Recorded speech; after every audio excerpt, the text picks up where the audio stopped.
Assalamualaikum warahmatullahi wabarakatuh.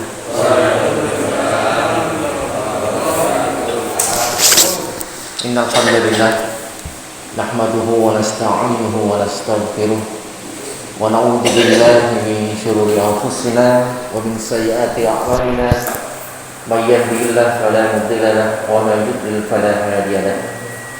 Asyhadu an la ilaha illallah wahdahu la syarika lah wa asyhadu anna Muhammadan abduhu wa rasuluh la nabiyya ba'dah. Alhamdulillah, Allahumma shalli ala Muhammad wa ala ali Muhammad. Qala Allah ta'ala fi kitabihi karim, a'udzu billahi minasyaitonir rajim. Ya ayyuhalladzina amanu taqullaha haqqa tuqatih wa la tamutunna illa wa antum muslimun. Jamaah maghrib Masjid Fathul Bayan. Alhamdulillah, bersyukur pada Allah kita sore hari ini dipertemukan dalam majelis di masjid ini setelah kita melaksanakan sholat fardu maghrib. Kemudian kita juga sudah melaksanakan ibadah-ibadah sunnah dan kita lanjutkan dengan thalabul ilmi. Mudah-mudahan ini termasuk yang dikatakan adalah salah satu dari taman-taman surganya Allah yang ada di dunia, yaitu majelis ilmu. Bersyukur pada Allah, semoga pertemuan kita pada sore hari ini mendapatkan ridho dan keberkahan dari Allah Subhanahu wa taala. Kedua, salawat serta salam semoga senantiasa tercurah pada junjungan kita Nabi Muhammad sallallahu alaihi wasallam, pada sanak keluarga, para sahabat dan para pengikutnya. Alhamdulillah, ibu-ibu sehat sehat dulu. Bapak sehat nih. Kecuali sing rada reges nih. Tapi insyaallah menawi sak menika salipun kawontenan tasih kados menika dados antisipasi seperti yang kita lakukan di Masjid Al-Karim juga selalu kita umumkan sebelum adzan, itu bahwasanya jamaah yang sedang baru ada gejala greges gitu, langsung flu, demam, tenggorokan sakit, terus diare atau gejala-gejala yang lain, dimohon untuk sementara sholat di rumah dulu ya. Jadi supaya untuk mengantisipasi yang lain. Nah, ini memang kesadaran kita semua bersama. Ya, ini bagian dari ujian dari Allah Subhanahu wa taala. Ya, pandemi sampai saat ini walaupun ada yang mengatakan ini istilahnya direncanakan atau yang lain-lain, tetapi tetap segala sesuatu itu pasti akan berjalan atas kehendak Allah. Walaupun ini direncanakan orang atau tidak, tetapi karena Allah menghendaki ini terjadi, maka ini terjadi. Jadi ini bagian dari tentunya musibah bagi kita semuanya. Ada sebuah kisah bapak-bapak berusia 70 tahun lebih. Kemudian ketika akan buang air kecil itu terasa sakit sekali. Kemudian periksa ke dokter spesialis dan akhirnya diputuskan harus menjalani operasi. Kemudian singkat cerita, operasinya berjalan dengan lancar. Dan kemudian setelah selesai, sebelum pulang, biasanya apa bu? Nek beliau sakit itu nek ajeng kondur terus laporin. Oh bayar, di kantor tagihan. Kemudian bapak ini membaca tagihan itu kemudian menangis. Nah, sang dokter yang ada di sebelahnya itu terus menyampaikan, bapak melalui kawaraten sajatosipun sakit nyuwun ringanan. Terus bapak tadi mengatakan, saya menangis bukan karena jumlah yang tertera di tagihan itu, tetapi saya menangis karena selama 70 tahun sebelum ini saya belum pernah merasakan sakit yang seperti ini. Dan baru kali ini dapat tagihan, sementara 70 tahun sebelumnya belum pernah mendapatkan tagihan. Artinya apa? Bapak ini justru dengan sakitnya itu, disitulah jalan mendapatkan hidayah dan kemudian ingat kepada Allah. Nah, kita ini juga setiap saat ini sebenarnya diuji. Ujian itu tidak hanya berupa masalah ataupun musibah, tetapi ujian kenikmatan, ujian kenyamanan, ujian selalu berlimpah rezeki, ataupun ujian-ujian yang lain yang itu berupa hal yang enak-enak ya. Ini kan jadi ujian. Kadang-kadang kita ini ketika diuji dengan kenikmatan, kita ini sering lupa. Justru ketika kita diuji dengan sakit, diuji dengan musibah, itu justru ingat pada Allah. Maka sesungguhnya sakit itu, musibah itu baik untuk kita. Itulah makanya apa yang Allah berikan pada kita semuanya itu adalah yang terbaik untuk kita masing-masing. Kadang-kadang wonten lho, ibu-ibu ya, mai wonten sawah belanja wonten pundi peken apa kan yang warung sayur ya. Itu biasanya kan terus ngobrol betul Bu. Nggih mesti nggih. Tapi ditulisi nek teng warung sayur ora entuk apa-apa, napa tidak boleh bicara. Wis dijamin warunge ra payu. Soalnya gatel lihat seketika Bu. Nah, ngobrol, wah saake nggih si ibu niku. Si ibu A misalnya. Wah niku lek berat sampai sawen-wen boten iso tindak umbi-umbi nang omah teturon, boten iso mlaku-mlaku. Wah saake tenan. Kemudian kuwi jengkok saake tenan lho, sampai tambah dawa gitu. Nah, terus di satu sisi sebenarnya wallahu alam kita tidak tahu sebenarnya siapa yang kasihan, karena siapa tahu justru dengan sakitnya itu si ibu tadi itu terus tidak lepas dari zikirnya dalam kondisi yang sakit. Dia selalu beristighfar, dia selalu berzikir, dia selalu beribadah walaupun hanya dalam rumah, tetapi dia tidak lepas untuk tilawah, tadarus, tidak lepas selalu berzikir, hari-harinya diisi dengan ibadah sepenuhnya. Sementara ibu-ibu sana saya mau ngomong sakit, ayo dulu sakit, paling malah dengan kenikmatannya itu rata ibadah, ibadahnya kalah aduh. Kalau saya ibu saya gerah itu saya sakit nih, nah itu jangan-jangan saya sakit simpen ya Om. Nah ini, saya sakit saya malah mau nak sakit itu, sakit ini kok gitu. Padahal sebenarnya diri saya sakit. Nah itu. Kita ini kadang dihadapkan dengan hal-hal seperti itu yang kita tanpa sadar. Ujian kita ini macam-macam, berbeda-beda, dan masing-masing yang diberikan pada kita itu sesungguhnya yang paling sesuai dengan diri kita masing-masing.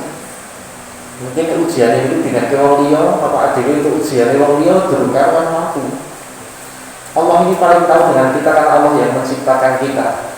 Ya sing gawe, ya sing kan ya, kemudian segala sesuatu tahu, yang paling paham dengan seluruh kita, karakter kita yang paling paham dengan diri kita, karena Allah yang menciptakan kita. Jadi nggak mungkin Allah itu menguji kita di luar batas kemampuan kita. Nah itu yang perlu kita ambil hikmahnya. Jadi apapun itu musibah di dunia, ya, pandemi, kemudian sempat wonten berita akan ada megatrust gempa terdahsyat di pantai selatan Jawa, gitu. Yang sakit mulai tsunami berat, ya.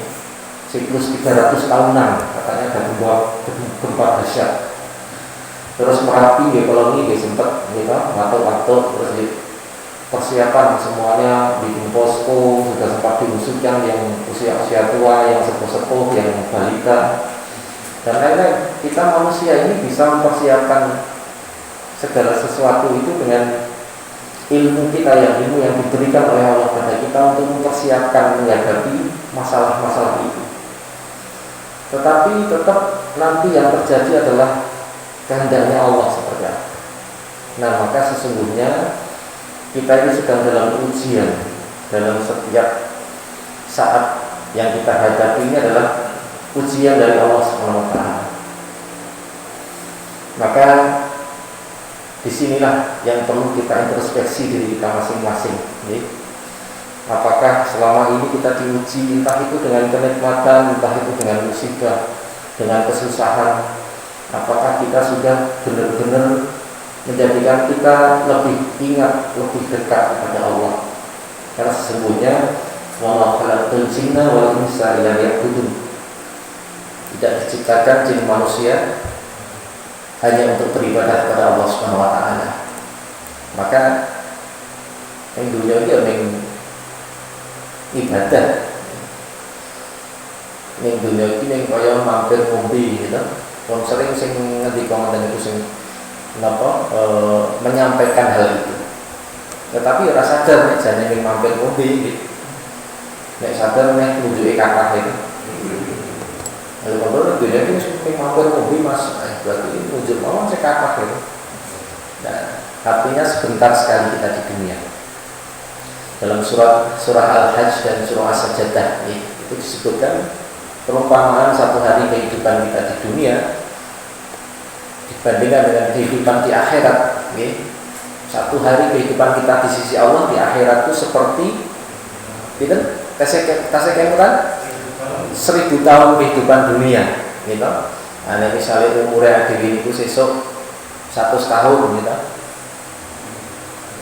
Coba meneliti 100 tahun misalnya usia kita, ya, itu baru 1/10 dari 1000 tahun. Nek sedinten itu 24 jam, berarti nek 1/10 itu kan 2,4, 2,5 anggap mawon. Jadi bandingannya itu ngaten. Kalau kita hidup dari mulai lahir sampai meninggal itu 100 tahun, ya, ini mungkin teng akhirat raos ini mengkados 2,5 jam. Padahal urip setahun itu kesultanan itu nggih. Oleh sare ngono penting kita niku. Boten iso diitung niku. Sebagian besar usia kita mungkin ada yang habis untuk tidur. Ya, karena lebih banyak tidurnya daripada aktivitasnya. Aktivitasnya pun sing pas ungu niku sing pas tangi itu berapa persen yang untuk ibadah. Gitu. Dan berapa persen yang ikhlas. Dan berapa persen yang diterima. Waduh, iso entek nih gitu. Sedikit banget. Nah, kita nggak tahu Allah.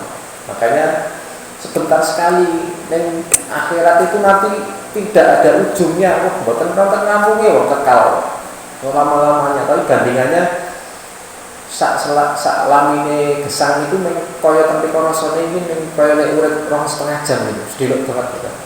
Lah mosok sing nulis sedilok iki mboten kurang mboten kersa prihatin. Padahal mungkin sing dangu niku enggak ada ujungnya, enggak ada batasnya. Alhamdulillah mungkin sakit kadang pengimut untuk pengingat kita semuanya di Pulau Piamba di kalian jamaah Askanter bahwasanya sebentar sekali kita tidak tahu nanti usia kita. Jatai wis penonton catatannya ini boten iso ngepet boten iso nilai. Usia kita nggak tahu wallahu a'lam. Masih berapa lama? 10 tahun melek, 11 jam. Napa malah sedoso menit dan boten ngertos.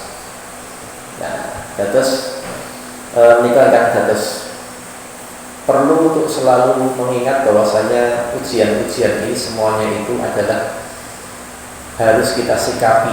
Ketika kita mendapatkan kenikmatan, menika kedah bersyukur. Kalau kita mendapat musibah, kita bersabar. Kan ayat itu mengatakan.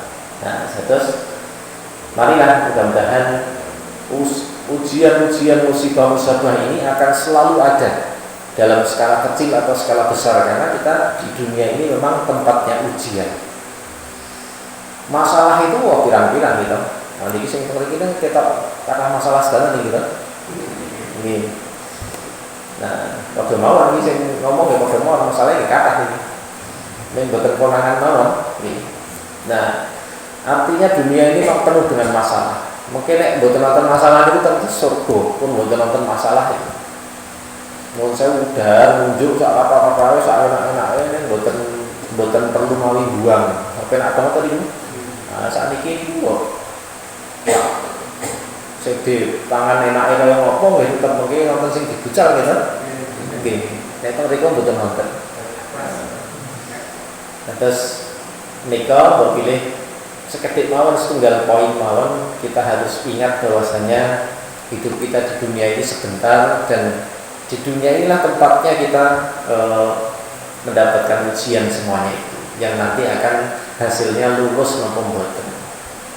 Nah, maka mudah-mudahan dengan kita sering ngaji ya, kita juga selalu akan didekatkan, selalu akan diingatkan, oh ternyata ini ngaji, rajin ngaji itu jadi tambah pinter atau tambah nambah mungkin rasa ini malah jadi tambah bodoh, soalnya ternyata ilmunya agak sibuk banget gitu. Nek boten tahu ngaji itu masalahnya kayak pinter-pinter kok sebulannya durung nopo-nopo. Nah, dengan kita banyak ngaji, kita semakin merasa ternyata itu banyak sekali yang belum kita tahu. Nah, maka kita akan selalu meningkatkan. Dengan tujuan apa? Dengan tujuan nanti bisa meningkatkan ibadah kita kepada Allah, karena sesungguhnya hidup kita di dunia hanya untuk beribadah kepada Allah Subhanahu wa taala, tidak ada yang lain. Nah, ini tidak ambil kembang-kembang mawon nek misalnya wonten kalau kita berhubungan dengan sama manusia, luminanas ini kan nanti banyak sekali ya entah itu dapat pujian, entah itu dapat nyinyiran gitu bahasanya dasar ini, dan yang lain-lain itu banyak, dan itu juga bagian dari ujian kita tentunya. Nah, maka mudah-mudahan yang sedikit ini bisa minimal mengingatkan kita kembali ya. Terus oke durung kenane tabungane awake dhewe niku ya, karena ya itu tadi dunia ini jadi tempat nabung amal ya. Nah, tabungannya sithik nek itu sore ini nggih mesti kathah nggih. Kita sering hilaf, sering lupa, sering salah gitu. Belum lagi yang walaupun tidak niat saja juga kadang juga salah gitu. Bapak, ibu, suami, istri nggih karepe padha-padha apik ning malah ora dadi karepe gitu. Sering kok ngoten iki. Napa meneh sing wis karepe elek gitu. Wah, tambah rame mulai. Nah, jadi itulah bagian dari ujian semua. Entah itu kenikmatan, entah itu musibah, entah itu senang, entah itu susah, itu semuanya adalah ujian, tidak ada yang lain. Dan mudah-mudahan kita selalu menjadi hamba yang bersyukur dengan apa-apa yang telah Allah berikan kepada kita semuanya, dan kita selalu menjadi hamba yang selalu bisa mengambil hikmah dari permasalahan apapun yang Allah berikan kepada kita semuanya, karena sesungguhnya justru dengan masalah-masalah itu kita bisa seharusnya semakin dekat kepada Allah, seperti kisah kita yang pertama tadi. Ya, mudah-mudahan ada manfaatnya. Isya itu pukul pinter setengah itu. Oh, tasik dalu. Oh, iya, tasik dalu. Ini kan mantas misa atau mantas subuh? Oh, iya. Lajeng mbok pilih ibu-ibu bapak wonten menapa ingkang badhe pun tangletaken, monggo asih wonten wekdal bapak mbok pilih niki tambah seger alhamdulillah masjid nggih. Kalau riyen terakhir mriki dereng ngaten. Ini juga bagian dari kenikmatan yang harus disyukuri dengan apa? Memakmurkannya, ngajak sederek sedulure, keluarganya itu yang paling penting ya, jamaah masjid. Soalnya apa? Ini nanti yang akan mengusulkan berkah untuk kita semuanya. Seperti doa kita setiap kali masuk masjid. Terus kemudian Allahumma ftahli abwaba rahmatik. Mereka dereng mau tunggu, mulai untuk masjid, kami mau supaya kita mendapatkan berkah rahmat dari Allah Subhanahu wa taala. Allah sudah janjikan di mana penduduk suatu negeri beriman dan bertakwa kepada Allah, maka Allah akan curahkan berkah dari langit dan dari bumi. Terus nek pengen lingkungan sekitar niki niku diberkahi, sejahtera, nggih. Niku kuncine niku jane gampil. Makmurkan masjid-masjid nggih. Sederek-sederek sedanten menapa keluarga tangga-tanggane dijak jamaah ke masjid.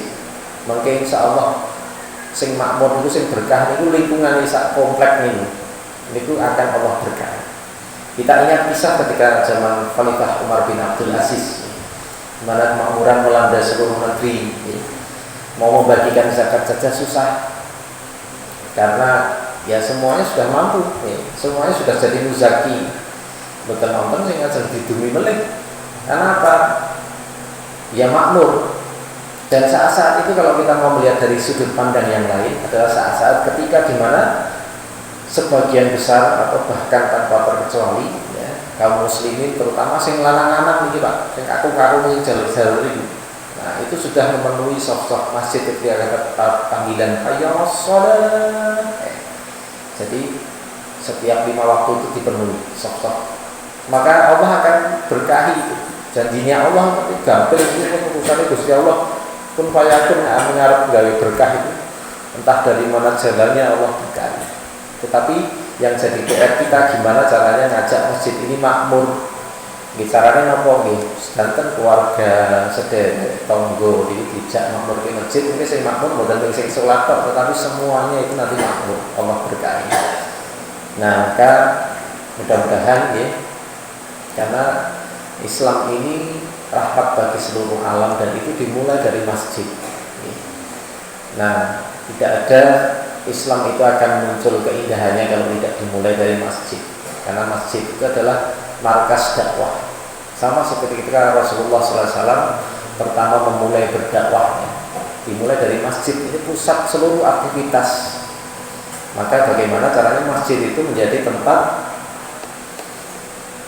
ya misalnya kalau dalam hal bencana nih, pusat tanggap darurat wonten nopo-nopo itu poskonya di masjid kalau untuk tanggap darurat. Karena apa?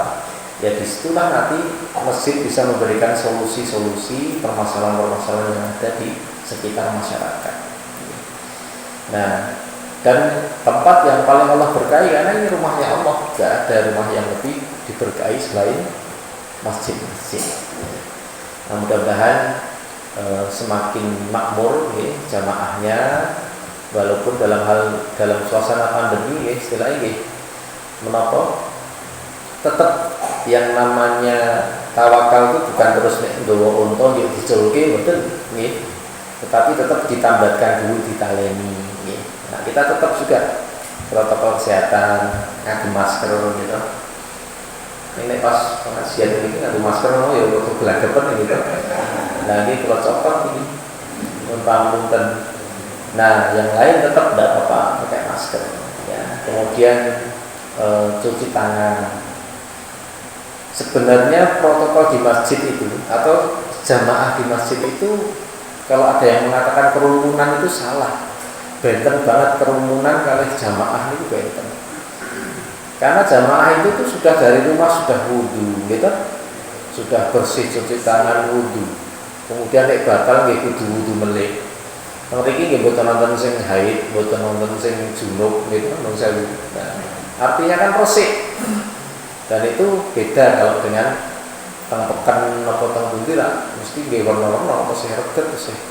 Nah, ini justru malah aman sebenarnya masjid kalau kita mau menerapkan protokol itu nggih. Dan itu sudah bagian dari protokol. Ketika kita wudu, nun sewu kan pakai nyerot. Kalau yang sunnah yang benar pakai nyerot di hidung tuh, serot airnya, serot sampai macam gitu nih, maksudnya atau pripun. Nah itu sebenarnya membersihkan sampai ke sinus ini, ke bagian yang pertama kali diserang oleh COVID. Kalau itu bersih, serot celeng apa nih, dan itu mesti lain biasanya. Ini nek ngantok nyerot. Jadi nek pas napa wudhu itu diserot ngantos celeng ngoten biasanya dan itu lain. Nah itu sebenarnya keluar virus. Nah wallahu alam, kalau Allah mengendaki sakit ya tetap saja sakit. Tetapi itu bagian dari ujian semua, tidak lepas. banyak yang kena di sampun sepuh kenging nggih sembuh nggih. Nah, artinya tidak masalah karena itu bagian dari pandemi ini tidak hanya terjadi saat ini ya. Rumiyin kula menawi diceritani oleh sing sepuh-sepuh zaman biyen Mas ono kolera, ono napa jenenge malaria, wonten nggih pandemi-pandemi yang lain itu dulu juga banyak dan itu korbannya itu banyak ya. Nah sekarang ini sebenarnya tidak begitu banyak menurut saya.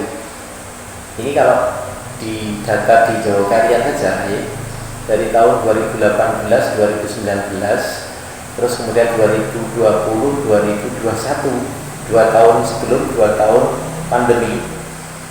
Niku menurut saya sing sedo kathah sing sadurunge pandemi. Artinya kalau di total semuanya belum tentu gara-gara saya nggak tahu data tingkat kota, tingkat DIY atau mungkin tingkat Indonesia kalau dicek sebenarnya itu misalnya tahun 2018, 2019, 2020, 2021 didelok niku grafiknya apakah gara-gara pandemi itu jadi naik banyak. Itu sebenarnya kelihatan. Dan itu tidak jauh beda sebenarnya dan malah lebih parah katanya kalau yang sepuh-sepuh itu dia mas zaman malaria dan yang lain-lain itu pun ternyata yang meninggal banyak sekali ya.